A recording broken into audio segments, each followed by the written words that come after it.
Doctor Who is the world's longest science fiction television series, running from 1963, having a hiatus between 1989 and 2005 with a made-for-TV film in between. Over the 58 years that the show has been airing, 15 actors have played the role.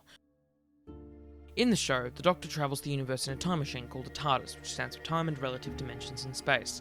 It is bigger on the inside and can travel anywhere in space and time, with certain exceptions. The Doctor always travels with a friend that the fanbase refers to as companions. Over the years, the Doctor has had many foes, but no one has ever been as cruel and villainous as the Doctor's childhood best friend, the Master. In the Series 3 2007 finale story, which was spanned over 3 episodes, the Master returns for the first time since 1996. In this story, the Doctor and his 2 companions, Captain Jack Harkness and Martha Jones, face the Master at the end of the universe and modern Great Britain. The Doctor and his companions travel to the end of the universe, where they meet Professor Yana, a scientist who is trying to build a rocket to send the last of the humans alive to Utopia. It is later revealed that he was truly the Master, the Doctor's oldest friend and enemy, who had changed his memories and his biology using a device that looks like a pocket watch, known as a chameleon arc. Yana opened it and became the Master again. He was then shot by his lab assistant and stole the TARDIS. Due to being shot, he regenerated, which means that he stopped himself from dying and changed his face.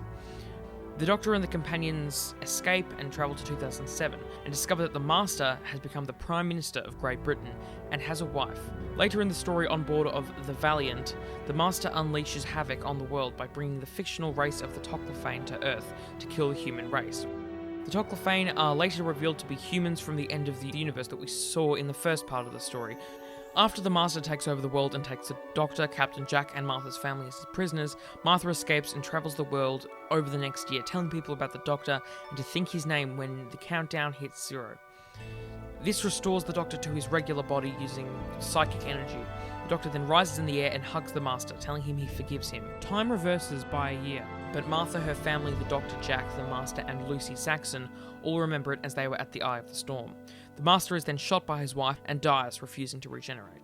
The first act would definitely be during the first of the 3 episodes. The main disruption occurs at the end of the episode when Professor Yana opens the pocket watch, turning him into the Master. The second act takes place throughout the entire second episode and most of the third episode. The third act begins as Martha gets arrested by the Master, which is when we reach the climax of the story, when time reverses and everything goes back to normal. The denouement is when afterwards Captain Jack returns to his agency called Torchwood, and Martha leaves the TARDIS due to her family being traumatized after the events of the year that never was. Throughout the story, Christopher Booker's archetypal plots are present.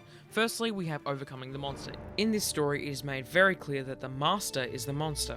Eventually, the Master is overcome when time is reversed by a year. Now we will be exploring the voyage and return archetype. This one is fairly simple. After the Master takes over the world after killing 1/10 of the population, the Doctor, Captain Jack and Martha's family are held as prisoners. Martha, however, escapes, and the Doctor tells her to, and I quote, "Use the countdown," which meant telling her to travel around the world, telling people who the Doctor is, convincing them to all think of the word Doctor once the countdown hits 0. The next archetype we'll be looking at is comedy. An example is a recurring joke where the Doctor tells Captain Jack off for saying hello, assuming that he is flirting. Captain Jack Harkness. And who are you? Martha Jones. Nice to meet you, Martha Jones. Oh, don't start. I was only saying hello. Finally, we will be exploring the rebirth archetype. This is shown when the Master regenerates after being shot by his former lab assistant. In fact, he even says himself, The Master. Reborn. he literally became a completely different person and was born again. Todorov's theory of narrative structure. Number 1, a state of equilibrium. In the text, the equilibrium is vastly different to what one would expect. The quote-unquote normal involves danger and things going wrong. Number 2, a disruption to the equilibrium. The disruption to the equilibrium occurs at the end of Utopia, where Professor Yana opens the pocket watch and becomes the Master, and then steals the TARDIS. Number 3, recognition that the disorder has occurred. The recognition of a disruption is when they are all sitting in the warehouse eating fish and chips and discussing who the Master is, where he comes from, and how he is as insane as he is. Number 4, attempt to repair the damage. Throughout the story, there are many attempts to repair the damage. The final attempt works and literally repairs the damage by rewinding time. Number 5, return to a new equilibrium. The new equilibrium is different from the original. It involves the Doctor on his own without a companion. But as always, something goes wrong. However, the archetypes and the characters it pertains to tends to differ during this story. In the first 2/3 of the text, the Doctor is the hero, the dispatcher, and the father. Jack and Martha are obviously the helpers, the Master is the false hero as well as the villain, the human race is the princess, and the donor is Vivian Rock, a woman who provides information to the protagonists on who Harold Saxon, aka the Master, truly is. In this story, binary opposites are more clear than ever.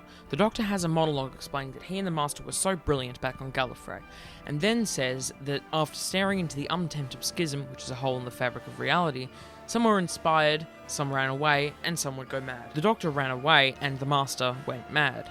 This shows an intense contrast between these specific two characters. Their major difference is that the Doctor would sacrifice himself for the cause that he believes in, as he has before in many episodes, like the Caves of Adrazani, Parting of the Ways, and later the End of Time. But as we see at the end, the Master would never sacrifice himself unless he actually had something to gain from it, shown when he gives the Doctor the detonator. He later does sacrifice himself, but only because he saved himself from the pain of being imprisoned by the Doctor.